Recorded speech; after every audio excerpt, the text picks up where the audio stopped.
Hello, everyone. Welcome back to the Cleave podcast. I'm John LaFront, your host, and Ashley's not with me today. She is off looking at the parade of homes with my daughters. It's a big thing where they have the different home builders in the area do some pretty epic homes. They went down to Provo to see one of the founders of Crumble Cookies house, which my wife and I already went, and it was epic. So she wanted to go back and take the girls. So that is what they're doing today. And I just wanted to get on. Father's Day is on Sunday, and it is always a little bit of a complicated day for me for various reasons. And I wanted to talk about why that is. And before I get into fathers specifically, I want to explain why this community means so much to me. Because when I first felt prompted to start sharing online, I didn't fully understand why. And I thought maybe I was supposed to teach or create content or share what we had learned. But what I didn't realize was that God was also leading us into connection. Connection with thousands of people who were carrying their own grief and their own family pain, their own complicated holidays, their own desire to build something healthier. And that really matters for this episode because Father's Day brings up a lot for me. It brings up grief over my dad, of course, and it brings up grief over what Ashley has lost with her father. But it also brings up gratitude because in the middle of our losses, God has connected us with people who understand what it means to grieve, to heal, and to try to leave a better legacy. And this week has just been really interesting. If I'm honest, I would say this whole journey in content creation has been just wild on so many levels. And I don't even know that I can fully put it into words. I wanted to maybe just share, before I dive into just the topic of fathers, a little bit about why we're doing this and what led us to this point. I really started this effort when we kind of rebranded things to Leave Then Cleave as opposed to the Living in Truth Project, for those of you that are some of the OGs that have been listening to us for a while. Kind of give it a reboot in November of 2025. And that came out of inspiration, to be honest. I was praying and fasting and searching for what I should do next. I had recently exited my businesses that I had created in grief and loss and did about 8 years with those businesses, and they are still around and thriving. And I'm super grateful for all that those businesses have taught me. And I am very entrepreneurial by nature. I'm also young, and I know that there still is a lot in me that I can give to the world. And so I was a little bit surprised when the answer to my prayers was, and I came and told Ash one day, I went up to our master bathroom and I just said, honey, I think I'm supposed to read the scriptures, the gospel, and share online. And she was kind of like, that's what you're supposed to do. But she trusted me, but she also wanted to go get her own confirmation. And as she shares, and hopefully she'll share her experience on the podcast someday soon, but she very quickly got her own confirmation of that sounds right. And so that's what we started doing. And it has been just a wild journey. I don't know that I've ever had instantaneous results to following kind of promptings that we've received. But what happened for us when I started resharing or just sharing online in more of a Reels standpoint, so doing a lot on Instagram and TikTok, was that the videos were going crazy viral.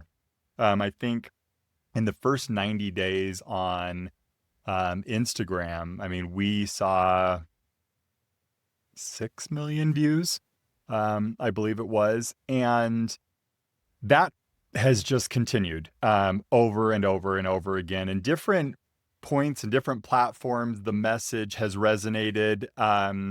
we're active on Facebook and TikTok and Instagram now, YouTube, obviously, Apple Podcasts and Spotify, and each one just has the community that we're building um, is growing, and the stories that we get and the volume of which we get is growing, and we're constantly trying to find ways to help this community because we didn't feel like we had a lot of help or support.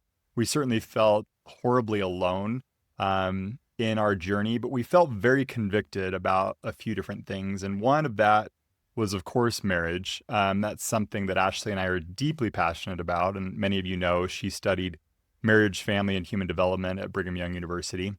But it's just something that she and I have actively worked at. And she's the youngest of seven. And so she observed a lot of things from her siblings and their marriages and her parents. And we both have just actively wanted to do better for future generations and also for ourselves, wanting to make sure that we had a strong marriage that was rooted in love, but love of God first and foremost, and love for one another.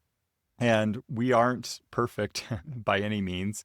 I love the saying my mom always says, we may not have it all together, but together we have it all. And I believe that. And I think one of the things that have made us successful on that journey is a never ending quest and thirst for knowledge. And we want to grow.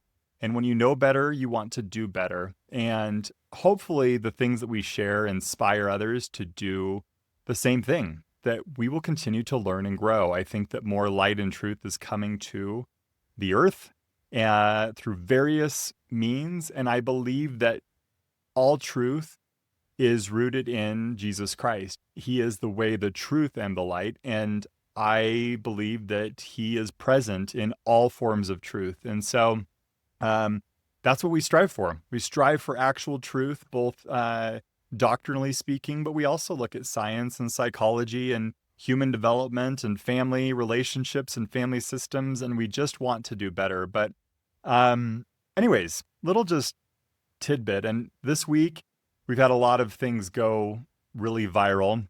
And whenever that happens, I try to dive into the comments and I try to engage as much as I can with the people in the community for various reasons. One is I want to learn. And the second is that I want to teach. And so it does give me an opportunity to address common concerns, misconceptions, ideas that I don't think are personally, healthy for family systems. And one theme that has just kind of trickled up over this week has been the role of fathers and just having male presence, strong male presence, in our family systems and how crucial that is. There's obviously a massive amount of data that supports that, of having the presence of a strong father figure in the home is paramount to the success and emotional health and well-being of children. And I think that we have made progress in a lot of ways, and we're also struggling in a lot of ways too. And there's a lot of angles in which we could take this. June is also June is also Male Mental Health Month. And so I've thought a lot about that too. I certainly have had ebbs and flows with my own mental health. I think the loss of my father was when it became quite apparent to me that I needed some additional help and support in that regard. And I think I'm no different than any other male. I think that I might be a little bit more emotionally in tune maybe than the average. But I also keep a lot of my emotions inside as well. And I think men do that as a defense mechanism and a way in which we kind of protect and preserve those things. And what ends up happening when we do that is that we can gain a lot of negative coping mechanisms to deal with those emotions that we can't release. Now, different men handle that differently. And that's where we get a lot of really bad habits with alcoholism or porn addiction, gaming, um, can be a problem. And then obviously we have our cell phones. And so being sucked into, you know, the world of social media, et cetera, and just not being a present husband and father is something that is common, and it kills a lot of things. It can kill relationships. It can kill sex drives. It can kill your ability to be able to feel the spirit guide your life. And um, for me, interestingly enough, I've had periods of my life where I would say food is where I would turn, and that was my drug of choice. And I would, you know, binge eat on really unhealthy things. Ice cream was the way I got through my dad's death. I would have a pint of like Ben and Jerry's or Haagen-Dazs every night and just sit there on the couch and eat my feelings. But what I've also discovered, one outlet that I've tried to have is exercise and wellness. I love my Apple Watch because I can close my rings every single day, and that does help keep me regulated to a certain extent. But you know, and I don't know if I've talked about this on the podcast or not, but a few years ago, I had two anaphylactic episodes that landed me in the emergency room. And the first one, when that happened, I had no idea what was going on, but my face started swelling, my tongue was swelling. I was able to get some Benadryl and a priesthood blessing that helped calm it down. But about 2 or 3 hours later, it completely flared up. My feet were all swollen. And so my wife had to rush me to the ER. I'm not allergic to anything. So I was completely baffled. We were like, what is going on? So after we kind of got that under check, I did go and get a ton of allergy tests, and it all came up negative. I'm not allergic to anything. It's a little bit scary when you don't know the cause. So I carried around EpiPens, and I'd have mild flare-ups with rashes and things. But um, several months later, so that first one happened in June. And then several months later in September, I had a second anaphylactic episode. And it was bizarre because I hadn't eaten anything for several hours. I was wrapping up 2 hours of playing pickleball with friends, and all of a sudden, boom, it hit me, and I started swelling up even faster. And when I was driving to the airport, or not the airport, the hospital, where's my brain going? I want to go travel somewhere, obviously. But when we were rushing to the hospital, my friend Jake and his wife Kim and my wife Ashley, we got on the car, and it was like we had to get there as fast as possible. But I knew pretty instantly now what the cause of the anaphylaxis was, and it was grief. The reason for that is the only common denominator of the two events was my dad's birthday and his death anniversary. So my dad's birthday is in June and his death anniversary, and it happened on those days. And fascinating, right? Like, I have worked in grief and loss. I founded a platform called forgrief.com. I have met with counselors and therapists. And on top of all of that, my dad passed away. This year will be 18 years ago. And yet the grief had to come out at some point, and it manifested itself in anaphylaxis. So I immediately called up my friend, Megan Reardon Jarvis, and she's a well-renowned grief expert and grief in the body specifically. And I was like, Megan, is this possible? And she's like, yes, it is. And so anyways, I share all that because we all have different ways that are unhealthy when those emotions kind of boil up. That is just, it happens to men a lot because we are protectors and providers, and we don't want to be a burden on other people. And we feel uncomfortable talking about our emotions. And I am grateful, though, over the last several years, because I have been able to share a little bit more vulnerably through all of this content creation and these ways in which I can connect. And that all started, I mean, we won't go into this in this episode, but when I ran for city council, I had served on city council for about 4 months, and then I ran as a write-in candidate. And I, on a very public level within my own city, had those that loved me and those that hated me. But I was grateful for the opportunity to be able to step into that discomfort and realizing that not everybody is going to like me, and that's okay. But I still need to share the things that are true and that weigh heavy on my heart. And so I'm grateful for that. But kind of coming back full circle, back to fathers. Recently, Ashley and I were able to take our kids to Singapore for spring break, which was epic and awesome. My sister and her family was living in Singapore for many years. My brother-in-law was building a data center for Facebook, and they now have moved back to the States and are here in Utah. But we had never made it out there to go see them. And so we went to Singapore. And one day we were able to go to Indonesia. And the reason why that was so significant for me, we did a spa day in Indonesia. But just even stepping foot on the land was profound for me because a lot of people don't know this, but I'm 25% Indonesian. So my grandfather immigrated from Indonesia.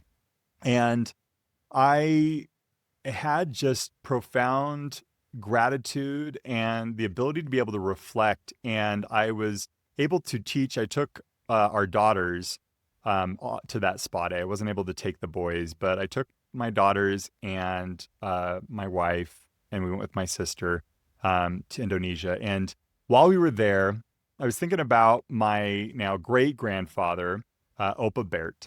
And he's pretty legendary for a variety of reasons. But their family had a very interesting experience. There was some Dutch-Indonesia conflict, and my grandfather was working for the Dutch Navy, or my great-grandfather, excuse me, was working for the Dutch Navy at the time.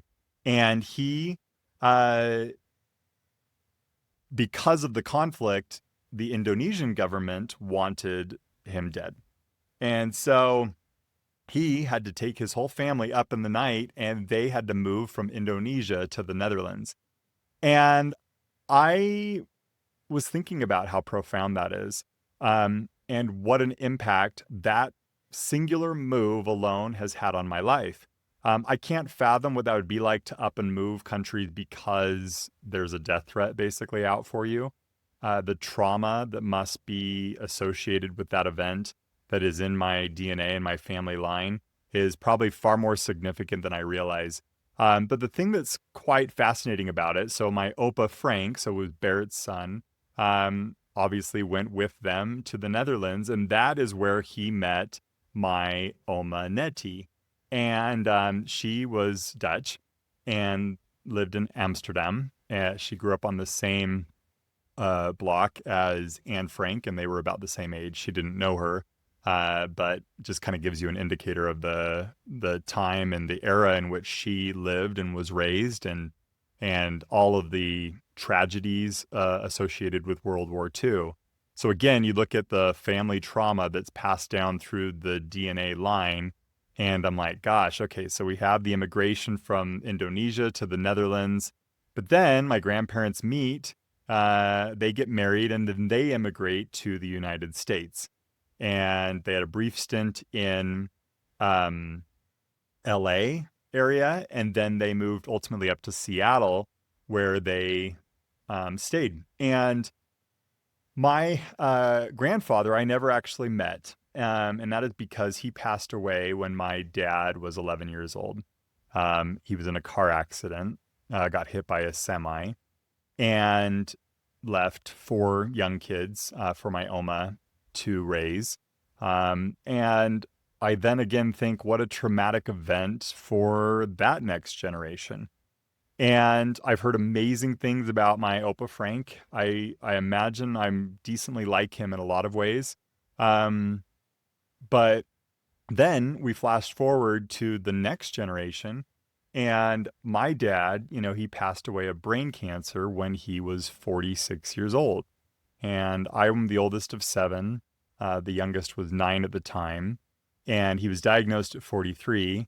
And that has had a profound impact on my life. So I was just reflecting on those generations of men that have done pretty amazing things, but also have had a lot of tragedy and loss associated with them. And I think about these men, the stories that I have heard, the examples that they have modeled for me, is profound. And I'm grateful for that family line. It's interesting. One of the reasons why I think I had the anaphylaxis episodes and where my grief can be quite complicated as it relates to my dad and this family line is because these men didn't live super long, right? My grandpa died in his 30s. My dad died at 46. And so the year that I had anaphylaxis was the year I was turning 40. And there's been a lot of me focusing on this limited amount of time. I kind of have subconsciously had this hourglass, and I feel like the sand is trickling down, and I have to, make my impact in a short amount of time. And when I think of my impact, well, anyways, that makes sense. Hopefully it does as you're kind of listening to this, but it's fascinating. And men especially, it can be hard if they lose their dads at a young age. Um, there can be this mental block, and allegedly it releases once you've surpassed the age of when your father died. And so, I mean, I'm 42 now, so I got 4 years before it's 46, but hopefully I'm able to work on this a little bit more so that I don't keep passing this trauma down to the next generation, and that I don't have more anaphylactic episodes. But anyways, I digress on that. But as I think of my life up until this point and why I've had kind of this pivotal turn um, in where I have been so open and vocal and an advocate for healthy family systems and healthy marriages and healthy men specifically, I think is because that is what is of the most importance to me. I think a lot about funerals because I worked in funerals. And it's interesting that when you go to funerals, no one really talks about your business success or what you were able to do while you were on a board and what this or that portfolio looked like. The legacy always comes down to those relationships and with your children specifically. Now, I am not perfect at this. There's a lot of things that I would desire to be much better at as a father. There's things that I think I do well at, and there's things that I could certainly improve upon. But when I think about that legacy and what do I want my children to learn, it's that I absolutely want my daughters to marry good men, to not settle for men that don't value their marriage covenant, that don't value women. And some of that is because of what was modeled on the other side of things. We've talked pretty openly about my wife's family, but um, there's a lot of grief that's attached to that as well. So Father's Day brings up various grief emotions. Obviously, we have the death of my dad, but then we have a sort of death with my wife's father where they are estranged. And as of this juncture, we don't foresee that changing anytime soon, if ever, in this earth life. And it's horribly tragic. And a lot of that just comes down to a lot of pride and stubbornness and not wanting to acknowledge the heartache and the pain that a person has caused someone. And it's been devastating for me to see the negative impact of a father on a daughter specifically. And so I, together with Ashley, have worked tremendously hard to make sure that we break that cycle and that what we model for our children is something that is different. And I cherish and treasure the relationship with my daughters. And I want so desperately to continue modeling for my sons how to protect and provide with love and kindness and meekness and whatever Christ-like attributes that we can follow and model. Those are the type of men that I hope that they will be. And I believe that they will be. They have amazing spirits.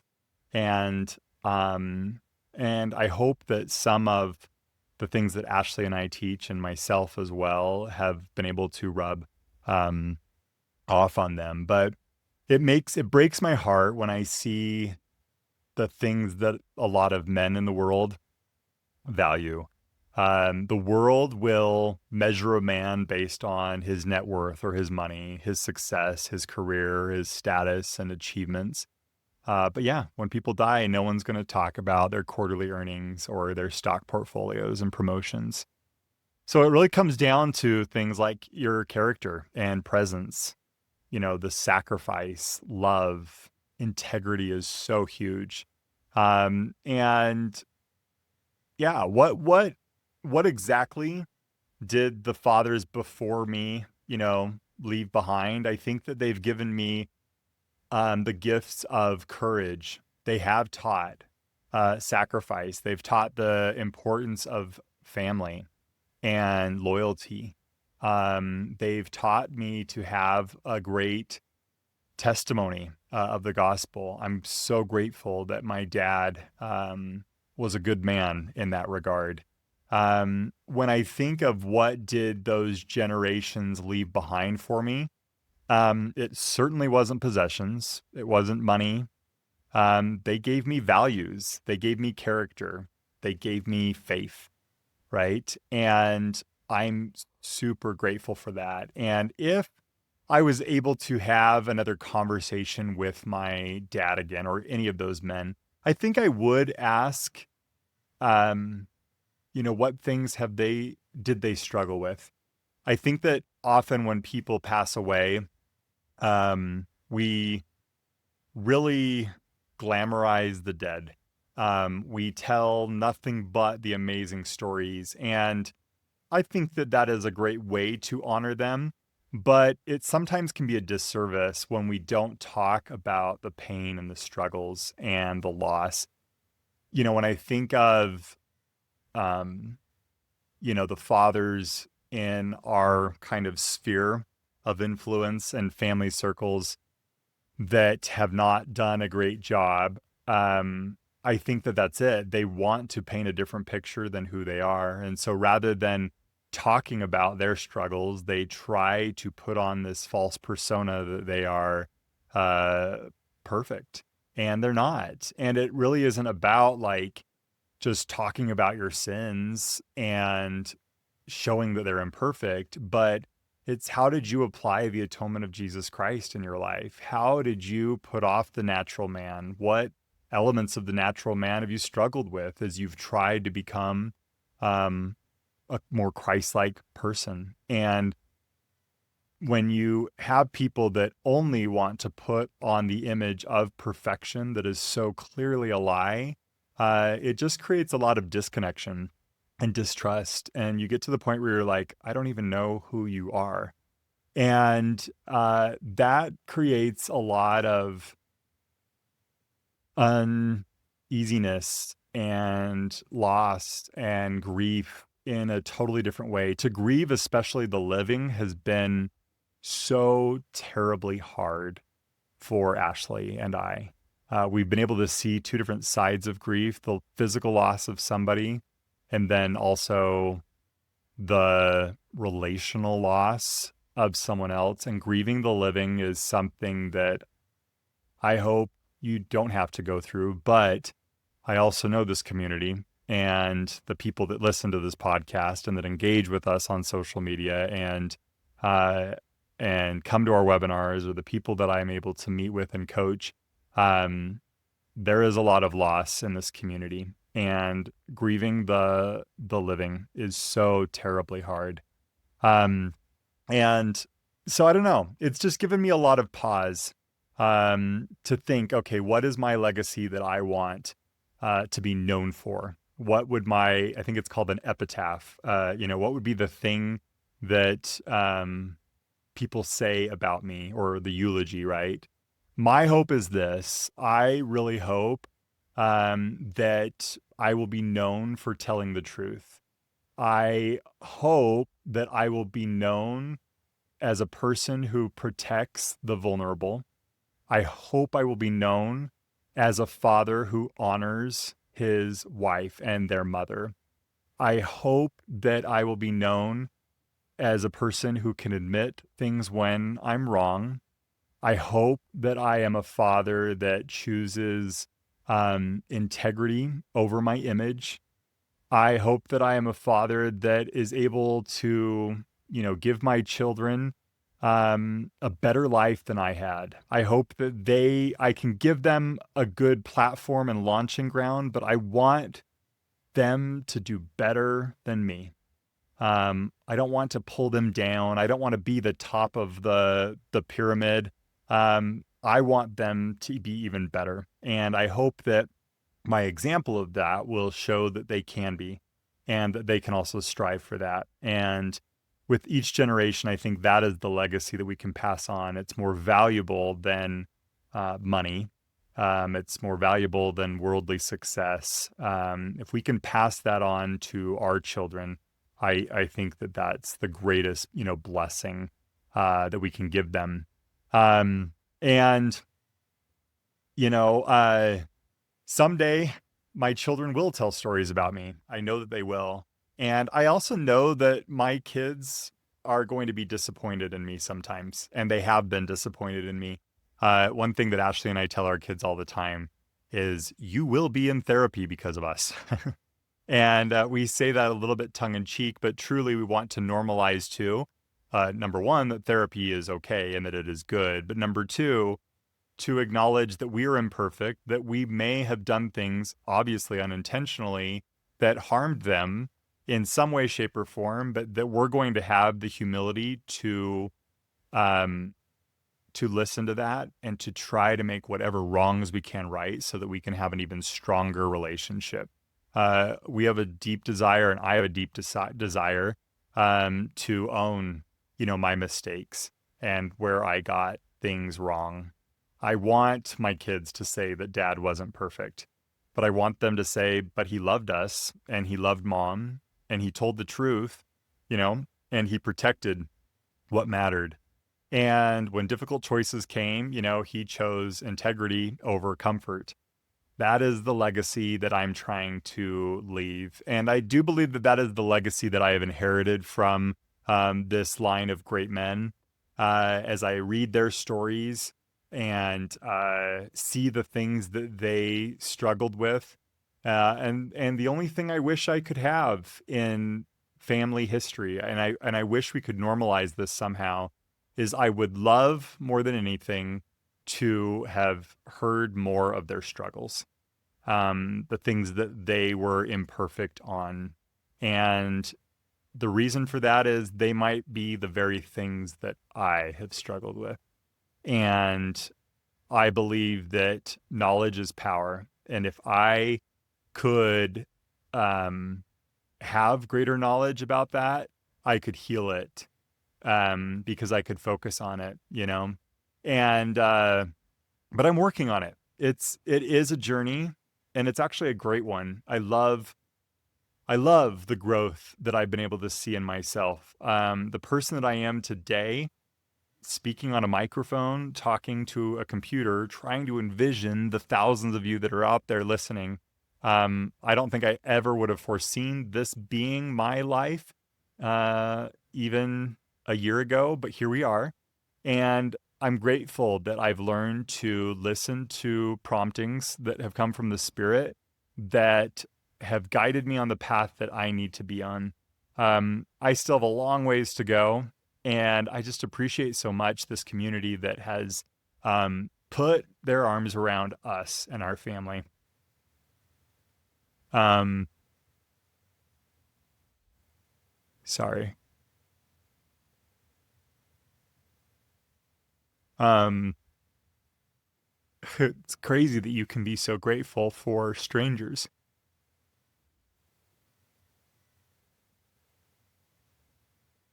But I feel like when you also open up and share your stories with us, something magical happens. Um, and I believe that that is what this mortal experience is all about. We're these spirits that are inside of these bodies, and it's this constant tug of war between like the mortal experience and the spiritual experience. And I love the quote, I don't remember who said it, but that we are actually spiritual beings having a mortal experience and not the other way around. And I believe that to be true. And when I see openness and vulnerability and transparency and honesty and truth, that to me is when the spirit is shining brightly.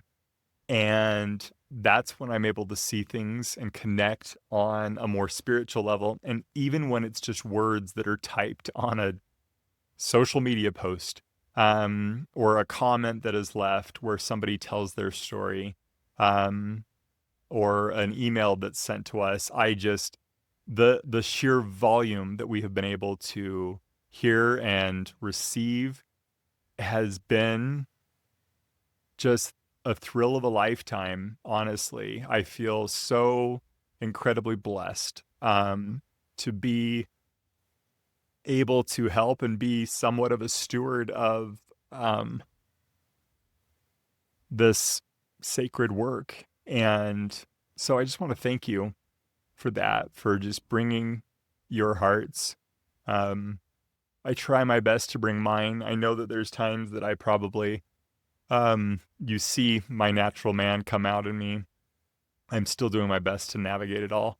But I'm super grateful um, for it. So thanks for being on this journey. I'll stop crying and blubbering around, but I just felt prompted to get on today and to share that, especially with Father's Day coming near. My heart is just, it's full. And it's filled with, sure, a lot of grief, but also a lot of gratitude. Beauty rises from the ashes, and we can turn our pain into purpose. And I'm grateful that as I've been able to do that, I feel like I've been able to see things through a more spiritual lens. I'm able to see Jesus Christ so much more present in my life. And I see myself, as imperfect as I am, becoming more like him through that process. And I'm able to also see others that are doing the same. And there is that law of attraction. And I am grateful that I am attracted to light and to good people. And as we've had to shed relationships with those that did not bring light into our life, I'm grateful that through that process, God has given us more light in greater abundance. And that has made the sacrifice, that holy work, all the more worth it. So, anyways, I hope you all have a great Father's Day, regardless of what it looks like.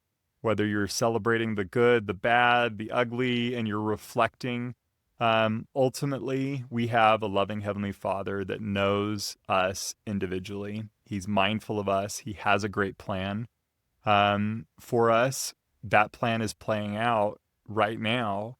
And if we can humble ourselves in prayer and ask him what his will is for us, he will answer us, and we will become the best versions of ourselves that we can be as we align ourselves with him.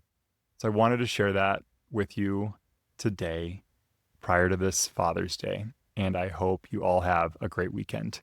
Thanks so much for being here.